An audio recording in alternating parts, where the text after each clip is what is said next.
Greetings, comrades, and welcome to the Eastern Border. Happy Halloween to you!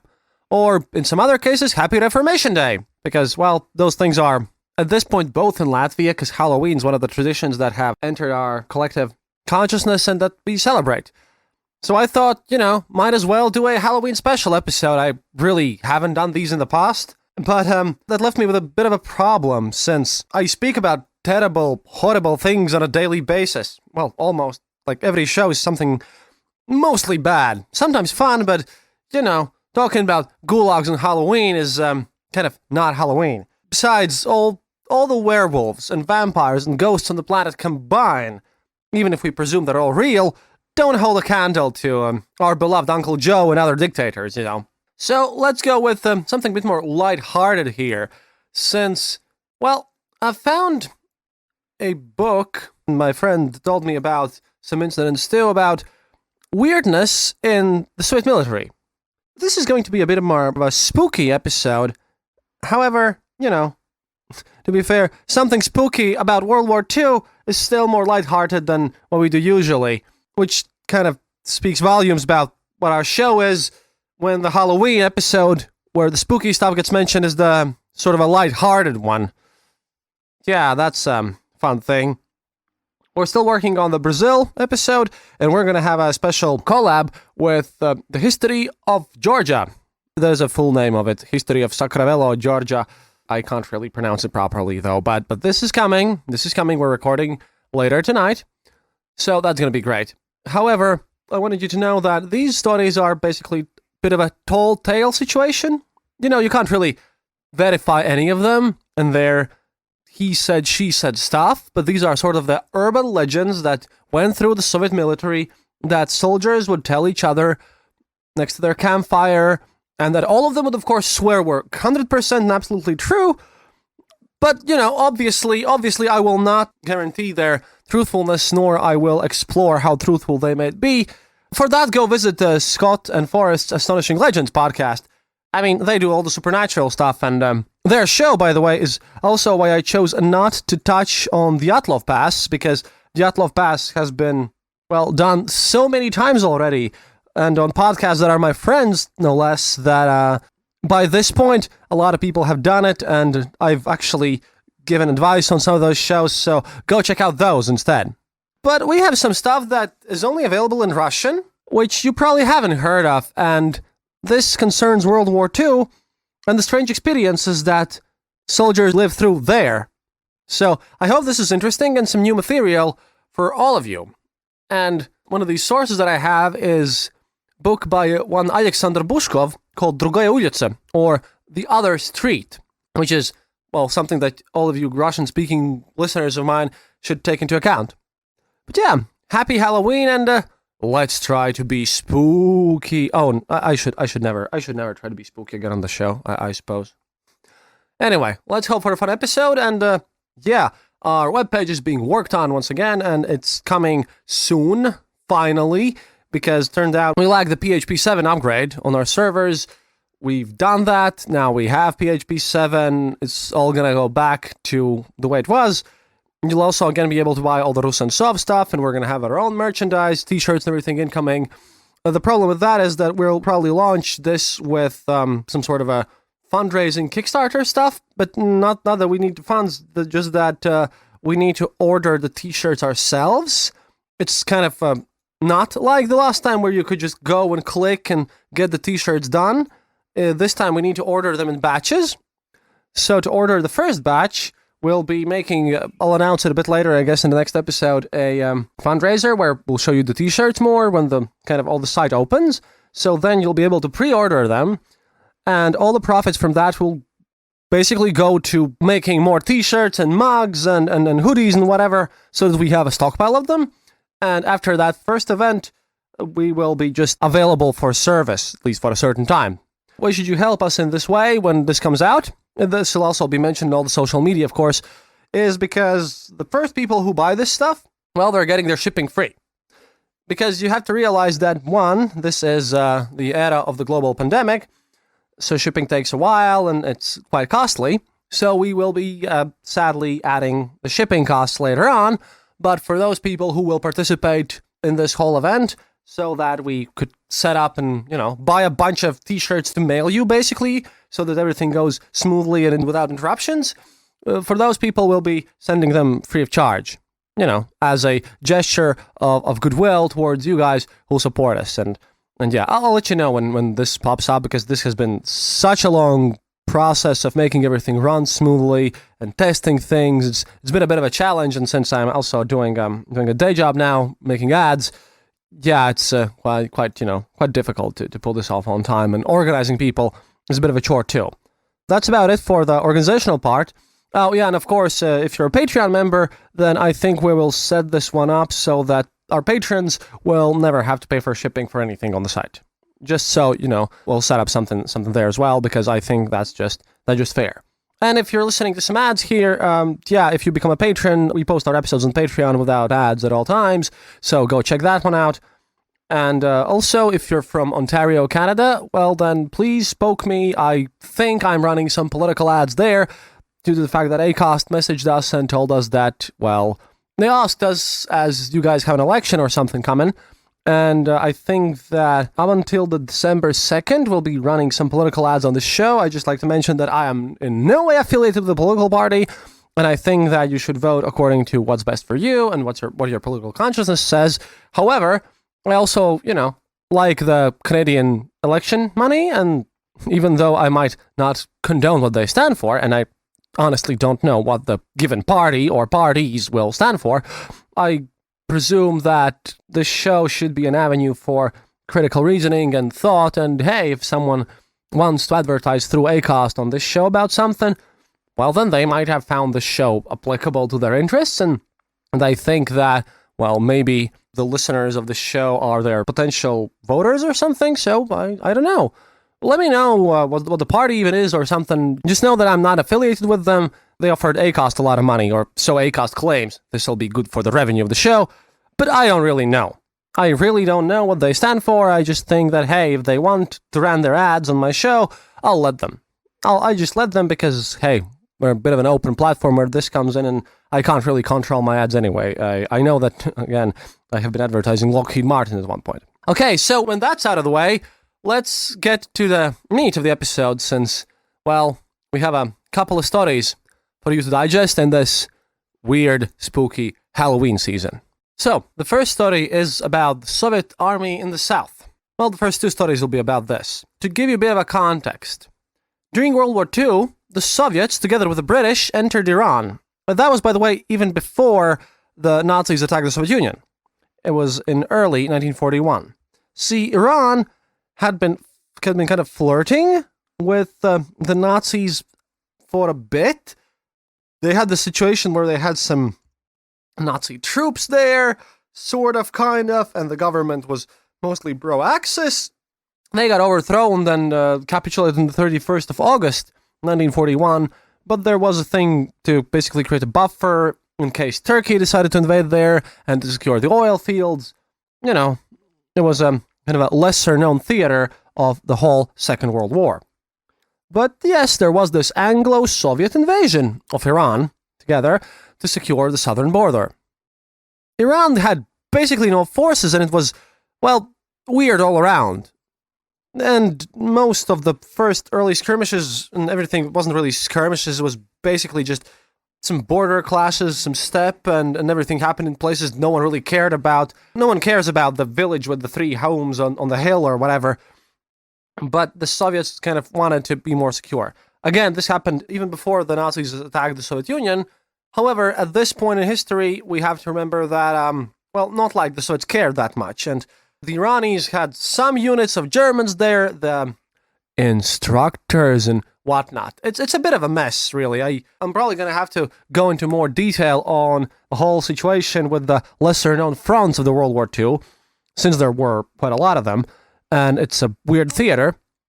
And like I said, the combat action was like Iranis were under-equipped, under-forced, but they had some German squads in there. And at that point, even though formerly they were allied, I presume that this event happened after Germany invaded the Soviet Union. That happened before that Iran capitulated. This involves German troops as well. See, the story is that in one of those places that really no one cares about, as my Australian fans would say, bumblefuck middle of nowhere. That's their official term. I didn't invent it, them's the rules. So over there, a squad, imagine just, a random military squad of the Soviets, from 10 to 15 men strong, really. They've been given a task to basically go from the border forth some kilometers, 10, 15, some stuff. They've been ordered to do some reconnaissance. No one really has gone there before. There haven't been, aircrafts have, flown over it, taken some pictures, but nothing really serious, and there's the guys who just, enter there before you send in the tanks. Because, it's one of those places where no one cares. They have been told from, the aerial reconnaissance that there's a kind of a tiny possibility with maybe some German small squads being sent there. Nothing really serious, It's a place in the desert, and it's kind of weird terrain, and small village here and there, but again, nothing serious. No one cares. But, you have to go there to keep the line going. So, basically, they do their advancing stuff in this little scout party, and they travel for about, 10 kilometers or so, and then they notice an APC there. They just use a telescope to spot an APC there. And the scouting party there report that an Oberleutnant with some soldiers and officers are just, standing there. But, they're not really doing anything. They're just there. So, our Soviet squad, according to the legend, they take position. They kind of lie down to the ground and dig a bit of foxholes, in the sense of that if the Germans will come, then, we'll just shoot them together, but no one's really seeking a bloodbath because this is a simple reconnaissance mission. No one cares about this. If the Germans will go away, then they go away, and we don't care. That sort of thing. People are people, and even though they're Germans, it's not like everyone's enthusiastic to fight in the middle of nowhere in Iran, where it's sandy and everything's miserable. It's like a live and let live attitude. But if they come towards them, they have to shoot and they have to attack, and then they have to write reports. So, they just decide, hey, why should we ambush them and attack them? Let's just wait a bit. What if they just leave? It'll make our days easier. Less risk of us dying. Because at this point in the war, Germans, do have better equipment than the Soviets for the most part. And they sit there for an hour. They sit there for 2, 5 hours even. It's getting a bit late. Still nothing happens, at all. So Germans are just sitting there, not moving at all. Not even moving a single finger or anything. They're just there looking like dolls. But they don't look like dolls, because if you look at them real close through a telescope or some sort of magnification, then you would notice, mannequins from real people. It's not that hard, but they just are sitting there in positions, not moving at all. The German officer even has, his flask in his hand and hasn't moved one bit, except when wind blows, and there's slight tinges in the wind, and it's just weird. So they, check optics again and again, and these people there, they're being human-like. They're not mannequins. They're completely not moving. So, after a couple of hours, the sergeant of the squad, who leads the whole thing, because, like I said, it's not a lieutenant, it's just a sergeant, and no one cares about this miserable, forgotten place on the planet Earth. So he decides to basically check it out. So these people advance, very carefully though, drag themselves through the sand, and they crawl a bit, and, just to take a look. And they come closer, the Germans are still not moving at all. And they come really close to the Germans, and they're just not moving. Because they're all dead. They seem to be dead, they're not even breathing. But they're still in their standing position, sitting position. They're not laying on the ground, there's no blood, there's nothing. It just looks like they're all frozen in place. Soviet squad just goes around and checks for mines, checks for whatever could have killed them, because it's a weird position since, like I said, Iran is a country that at this point in history is friendly to the Axis powers, is being invaded together by the British and the Soviets, and while they were doing this, the Germans invaded the Soviet Union. It's lots of chaos, lots of mess, right? But there could be mines there. I mean, who knows, right? But there are no mines, there's nothing. So then, one of the squad decides to basically touch them, and he fixes his bayonet, and together with the sergeant, they just poke them. And that's kind of weird, because This is where the weird stuff happened, because as soon as they poked them with the bayonets, all these people, all these Germans, just instantly turned to ash. According to this report, all the Germans, well, except for the APC, of course, everything just instantly turned to ash and were blown off by the wind. Now, this obviously freaked everyone out, but according to my aforementioned author, this was written in the official reports. And it is kind of creepy, because like I said, there was no blood and no bullets and nothing really, just that. Another example of why the soldiers tend to be superstitious. Well, more superstitious than normal people anyways. Navy is its own beast as far as I know. But yeah, this is the first case where the Soviets experienced something truly weird. Here's another one for you. From the same region, about the same time. Like I said, all this Iran invasion was a massive mess. In this case, another group drives in an APC. The task is similar to the previous story, but this time it's scouting a road with everything that entails. This is in a bit more central location. There is a desert there, so everyone has obviously water and other supplies necessary, and they're sent to scout in force. So, there's a young officer, young and ambitious, and two soldiers in this case. And this story was told by one of the soldiers. 3 people driving a car, split off from the rest of their squad, just to scout a road and surrounding areas. For mines, for whatever. So they, drive on this road next to a bunch of abandoned villages and all the other little houses. Again, we're talking about places that have been lost or people have went away, because this is time where Soviet Union and Britain invades Iran. The protocol there for them is to make contacts now and then, and they're being given orders to just contact the base and just speak with them and inform them about what's happening, because there's a group of soldiers following behind them some kilometers away. This is a kind of a forward party who are just going to scout for mines or whatever, because this is a bit more known area. And they're doing that for a few hours, and everything goes smoothly. And they get static now and then, but that's kind of written off as a really crap radio station. I mean, this is the early World War II, and the equipment tended to break down, and it's, sand gets everywhere. It's coarse and bad, just like Anakin said in Star Wars, the bad prequel movies. So, But then, kind of a sandstorm begins. So their motor breaks down and stalls completely. So they also have a protocol that these folks can technically be picked up with aviation, just in case. Obviously, that can only be done if they actually have a connection. Not just the static that they've been getting and there's 3 people there. Maybe a small plane will fly over them, who knows. It's just that they're in one of those abandoned villages and the road's there and everything's sandy. No one's having a good day. But there's the issue. After a while, like in all good horror movies, all the connections just die off. Like, completely die off, and they just get static everywhere. So, they decide to maybe kind of explore the village and everything and take a look at what's happening there. Because, well, what else are you going to do? They have to take a bit of a shelter, but, stuff may be mined, and no one really knows what's going on.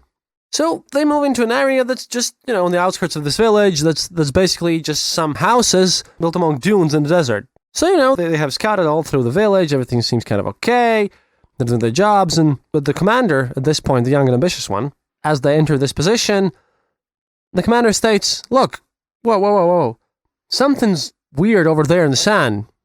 We don't know what's up, that's something strange is there, maybe mines, maybe someone's dug in, but better take some position." So they take position and they kind of spot that this little tiny hill there with sand, which is kind of out of place in all the dunes, because, people know how standard dunes look like. It's moving a bit. Just a bit. Not a lot. Just, it's noticeable, but doesn't move too fast. It's kind of weird. So the young commander sends Soldier Ivanov to go check it out.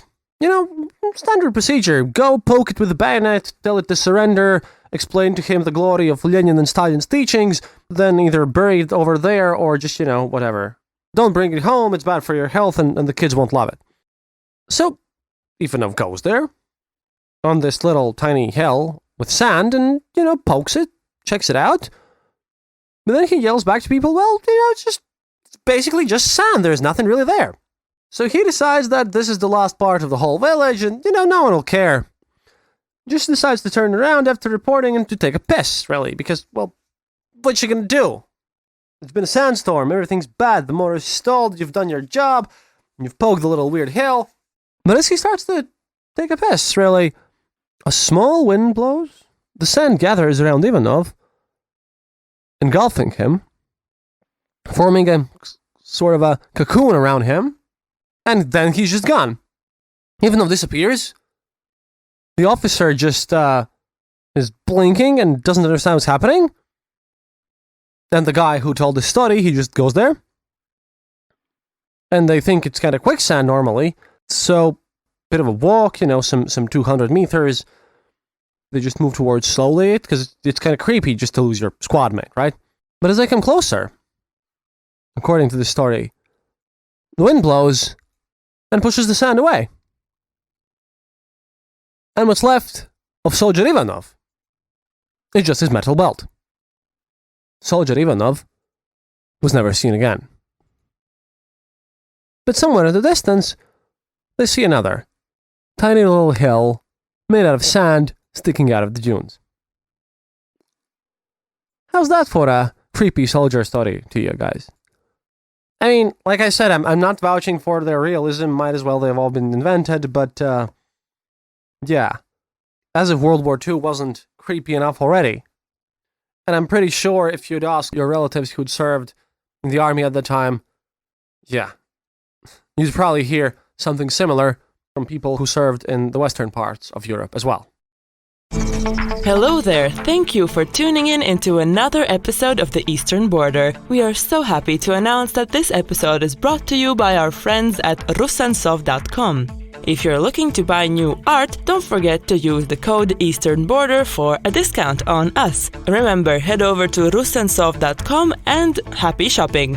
If, however, you want to support our show directly, head over to patreon.com or our website theeasternborder.lv to find out how you can help out. For all things Eastern Border, don't forget to follow us on Facebook, Twitter, and Discord. And as always, thank you so much for supporting us. We really appreciate each and every one of you. That's all from me now. See you online.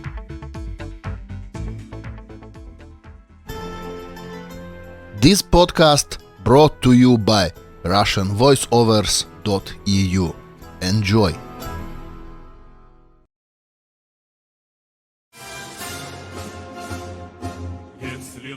And to end this on kind of a positive note, this one's a bit more Soviet-y, not army though, although it concerns it. This one's from the book by Alexander Bushko, and another street one. I can vouch even less for the truthfulness of this story than I could for the previous ones, because they're all tall tales. But then again, this is what Halloween is for. I'll read you this one in full because it's a bizarre story again, and it's about fishing, and it happened after the war, and it concerns one of the largest rivers in all of Soviet Union, since we like to fish here a lot. Basically everyone fishes. I do that sometimes too. And this is one of those weird, again, urban legend stories that just makes you freak out a bit. May fishing. I myself am a Volgan, living here for generations, a true Volgar. All my life, with breaks for study and war, I've spent here on the Volga Mother. I love her, although now she's no longer the same, disfigured by great construction projects. By the way, at one time I was persuaded to go to the naval school precisely because I am a Volgan. The military commissar reasoned unpretentiously. They say, you are no stranger to water. There's a lot of water there, and you grew up on large river, swim like a fish. Only I managed to hang out. I don't think I would have been able to explain my thoughts, the difference between the Volga and the sea. Yes, even now, I could not formulate precisely. See, there's a lot of water in the Volga, and a lot in the sea, but I don't like the sea at all. It's different. Different type of water. Either the fact that it's the sea, and matter of fact, the sea usually has the only one coast that you can see, or whatever. Can't really explain it. In a word, I am completely indifferent to the sea. I just like my Volga River. In order not to anger the military commissar and not to break my brains too much, I didn't get into these tongue-tied explanations. I came up with a more convincing excuse. They say, although I grew up on the river, I can't stand the pitching at all. They say every time I got on a boat in bad weather, and the Volga is a very healthy river, I fell in layer and turned inside out. It was terrible. Seasickness, Comrade Military Commissar, can't really do that. And if I have seasickness on the river, what will happen to me in the sea? And this worked for me. There was no medical commission under the military commissar that could determine on the fly whether a person had sickness or not. It seems like you can't really install it too to other people. The military commissar scratched the back of his head and instead of a naval one, wrote me a referral to an artillery school. As you know, I had excellent grades in mathematics, which is quite necessary in artillery. At this point, I did not fight back. Cannons are an interesting thing. Went through the whole war as gunman. So this is where I'm leading. In a war, in addition to a passionate desire to return alive and untouched, many still have a constant longing for something of their old peaceful pre-war past. One dreams of his former craft at night, from teaching to carpentry, someone haunted by former hobbies. In general, it is understandable, right? I had one Sergeant Mayer, a Siberian, who yearned for pine nuts. Zhora, the hairdresser, he dreamed aloud how he would compose new hairstyles for the ladies. But I often dreamed of fishing. I was an avid fisherman. Ever since my young age, whenever I was able to, I just put a fly on the hook and try to catch something like that.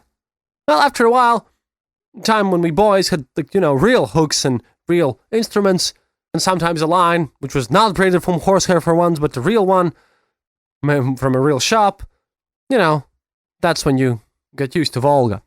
And it so happened, and nothing surprising really, that during the whole war, I did not have a chance to fish for real. A couple of times finding ourselves in a suitable place and with one biscuit in our pocket, they solved the matter in a simple soldier way. Threw grenades in the river to catch fish, but to call it fishing, that's just massacre of fish, not true fishing. So, after the victory, at the end of May, our artillery regiment was deployed in Slovakia, in the immediate vicinity of the Morava River. This river, of course, is ridiculous to compare with the Volga, but as soon as we drove into the village during our reconnaissance and I saw boats, dry nets, and fishing rods, I instantly understood. Even though the river is not quite cool compared to the Volga, it still has fish. I mean, seriously, you can see the equipment there. My heart leapt. Fortunately, there were absolutely no obstacles. It turned out to be as easy as shelling pears to ask the authorities to go fishing. Later, they told me that the regiment commander even set me up as an example. You see, you goofed, he said. The major is drawn to cultural entertainment, and you only know that at any convenient and inconvenient occasion you crack vodka and drive the local girls all the time. Although he himself, between us, preferred exactly those entertainments that his position was supposed to condemn aloud, but he knew how to do things. Not like people who got into serious problems because of alcohol and female sex. And, it was a peaceful atmosphere. The war was over, everyone was alive. Obviously, war discipline still remained war discipline, but some sort of bolts really relaxed at the time, and everyone was like, whatever. Going fishing as a cultural tradition, very good example, soldier.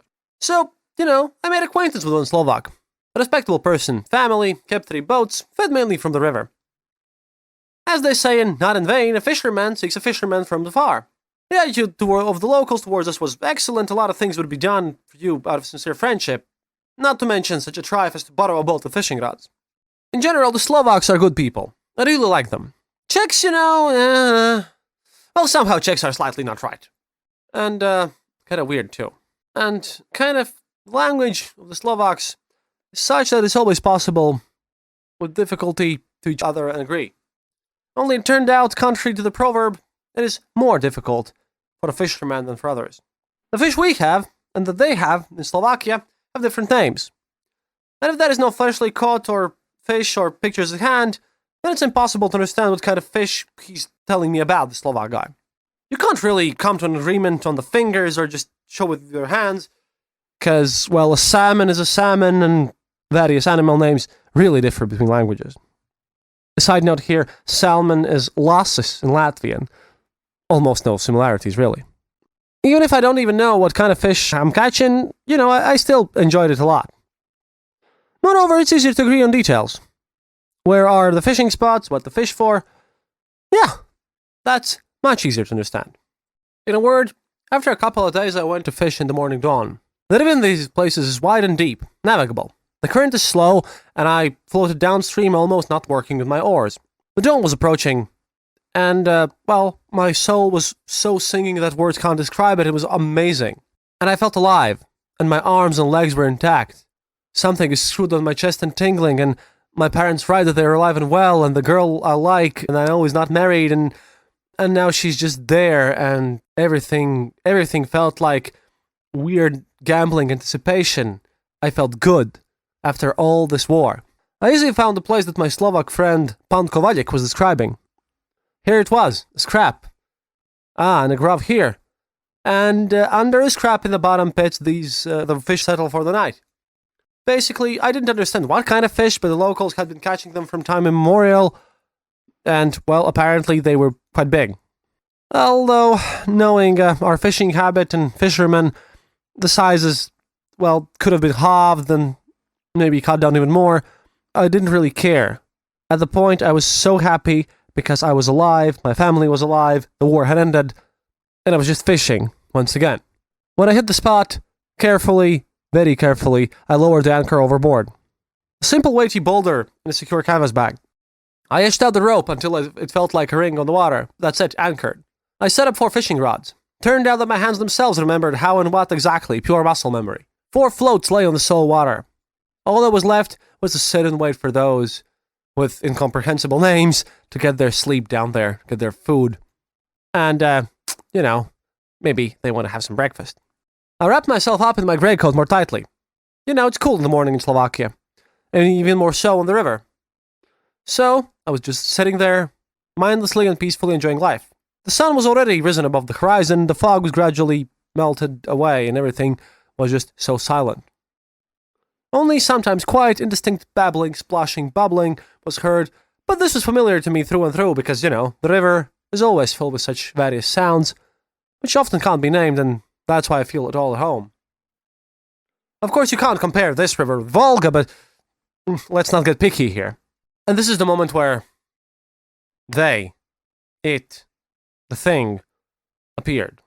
They moved from left to right about 10 meters from the boat, in a perfect line at regular intervals. Everything looked like the whirlpool funnel, the diameter of a saucer and the depth of a palm, geometrically regular cones with their tops upside down. The speed of rotation of the water in the funnels was, judging by estimates, rather high. The interior of the overturned cones seemed more likely not water, but a solid surface. This strange line did not move so fast, kind of like a man walking at a brisk pace, but not running. I counted them right there, 11. The artilleryman, he has a good eye. All the time, after all, he has to keep several moving objects in his field of view, to estimate the speed, distance, and much more at the pace. Especially with us, divisional, who really did not fire from stationary close positions leading fire, but we had to act directly in the battlefield. I looked at whatever that was for a while. They moved so beautifully. And then it seemed like a knock. This does not happen. There are no such whirlpools, strangely stable, so to speak, and even moving upstream like a flock of ducks. Whirlpools on the river are a common thing, only they're always in the same place. But I have never heard of anything like this in my whole life. And then they turned to me. The slender line crumbled, went as if in a bunch, then very close to the boat again stretched out in the line, stood in place as if there was no current at all. Kind of dumb, stupid thought, but it looked like someone was looking at me. But who? The water was not particularly clear, but I did not notice that in the water under them, at least something could be seen. As if they would be by themselves, and I didn't know what was happening. They began to circle around the boat, slowly as if lazily, no longer keeping their distance, one faster, the other slower, others now and then swimming closer, but not really close. They would move towards me and sail away, and they were just whirling around me for unknown reasons. I was here, and I was a combat officer, and a native of the Volga, and I felt somehow uncomfortable. Just because I knew for sure, this should not be on the river, either on the Volga or the local Morava, or even on some Ganges for all I care. I knew what I was seeing and hearing. I'm a combat officer after all, but this? Yeah. I just sat there and they circled and circled, and in my soul everything was more and more restless. Of course I forgot to think about the fishing rods. Suddenly anger rolled over me from the most complete misunderstanding of the spectacle, and I was about to take up the oar to move one at a time, which was spinning very close. But something stopped. After all, I didn't know what that was. I used this oar. It was weird. The sudden situation changed. I felt like I was throwing myself into battle, randomly, not knowing what kind of enemy was in front of me, what strength he had. It's interesting that I somehow immediately started mentally calling them it. Well, it can't be simple water, I thought. There must be something else behind all of this. I started to estimate without panic. What if it turns the boat over for me? What if it is such that he can do it? Will the boat turn over? Will I have to somersault? Will I swim to the shore? About 100 meters, water's calm. In principle, it's okay. I'm a Volga man. I'll take off my boots quickly, I'll swim in my clothes, there's nothing to do. But, in case of whatever, it'll test me. At one time, I even thought about shooting the nearest one. I had a pistol in my holster, and it was with me. The spare clip in my pocket, the distance was trifling. But again, I thought, what if I shoot it? What will I get back? I don't remember how exactly long it went on. I figured out not so long, a few minutes. Really didn't count time at that point. Finally, they moved away from me. Again, lined up in a neat line. An absurd idea, but the impression is that they got tired of me. And we went again against the current in the same direction at about the same speed. And something chilled me, although the sun was really high, and I had my overcoat. In short, I took up the oars and without hesitation began to row to the shore. Somehow I didn't want to stay here any longer for the life of me. On the river where such incomprehensible wonders hang around.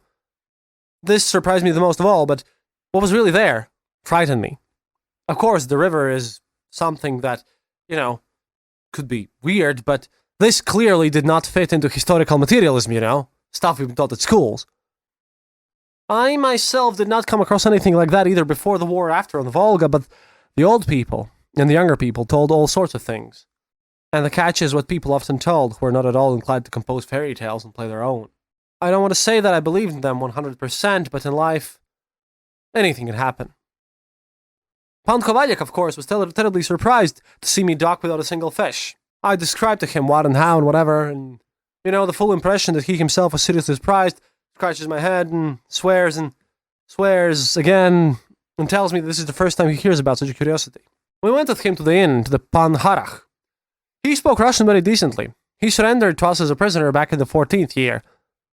He lived with us for 8 years, so he learned to understand us. He said that he had fought in the Red Army. Maybe he didn't lie. There were such people, we know that. There were several other people sitting there. They undertook to interpret everything together. They shrugged their shoulders, shrugged their hands. Everyone just came together and thought about this. I already spoke in as much detail as I could, as if I was reporting to the division headquarters. They shook their heads.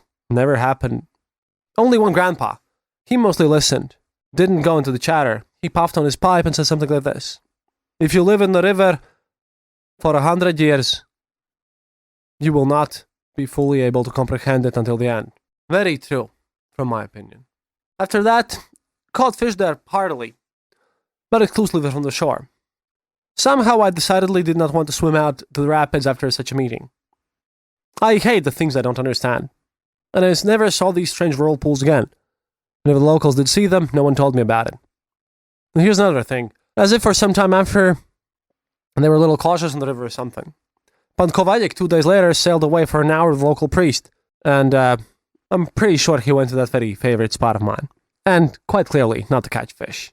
Well, that's their own business. They were very religious there. I still don't understand what it was. If you don't understand yourself, then you can't really explain it. Okay, and that's the final story, and I hope you enjoyed this because, oh boy, I'm not one for paranormal theories much.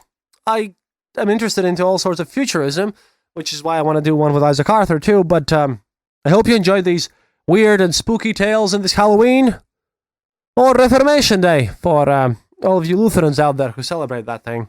Just like I do, actually, but yeah. Not one to buy in such stories, but hey, Halloween for all of you. Have a nice night. Please go to our homepage. Our donate button still works there. It's there. Click on the little PayPal thing. Throw us a buck or two. Order our t-shirts when they come up. And stay safe. Follow us on social media. Become our patron. And yeah, interviews coming. A lot of fun stuff is coming. And have a spooky Halloween, товарищи. Although scientific Marxism clearly denies existence of any such spirits or paranormal activities because they clearly oppose the workers' revolution. До свидания, товарищи.